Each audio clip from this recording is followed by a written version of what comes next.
Hey guys, how's it going? My name's Lee, and for today's video, we're gonna talk about something very special.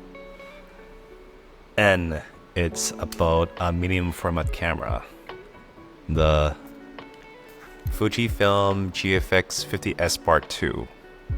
Look at this bad boy, it's chunky. So I couldn't help but wonder what would be the image quality difference if I were to jump from a crop sensor to a medium format sensor. And I've had this thought for a long time, ever since I started photography. And I'm like, you know what? It can't be that big of a difference. It might get better low light performance and a creamier bokeh, but what else could it offer, right?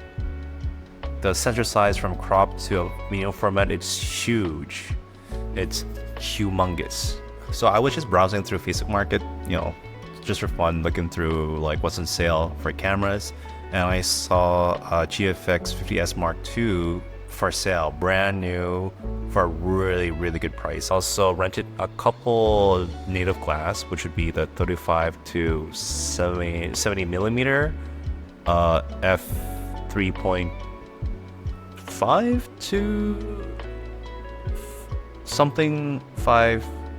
I don't quite remember what it was, but it was basically like a kit lens for the GFX. And I also rented out the 80mm 1.7. This camera with that lens, it's amazing.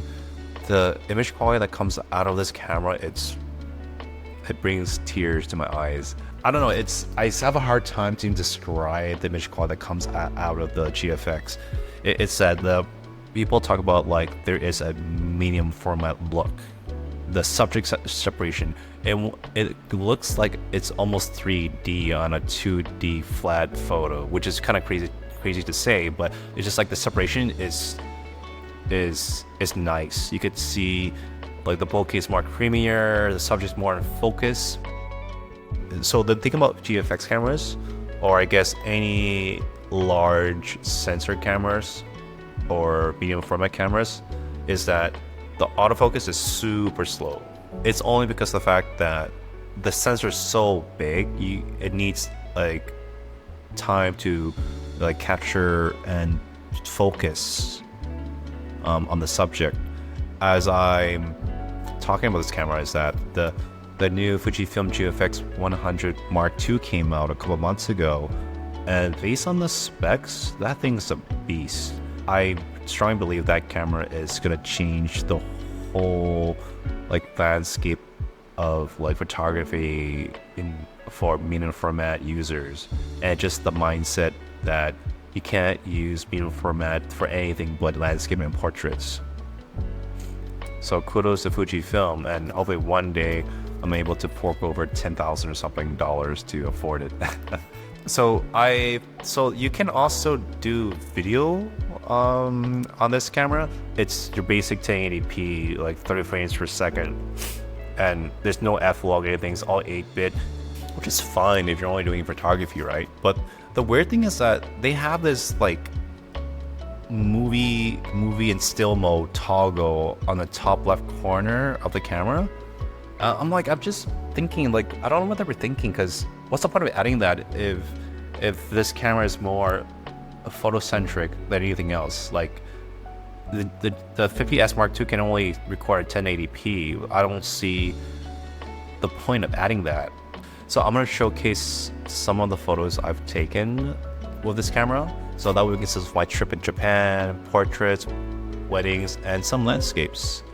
And I hope you guys, like it so much that you'll immediately go and buy like a medium format camera from Fuji or any of the other like brands, like Hasselblad, for example, if you have the money though. Besides, it's a little bit hefty. But yeah, let's get started.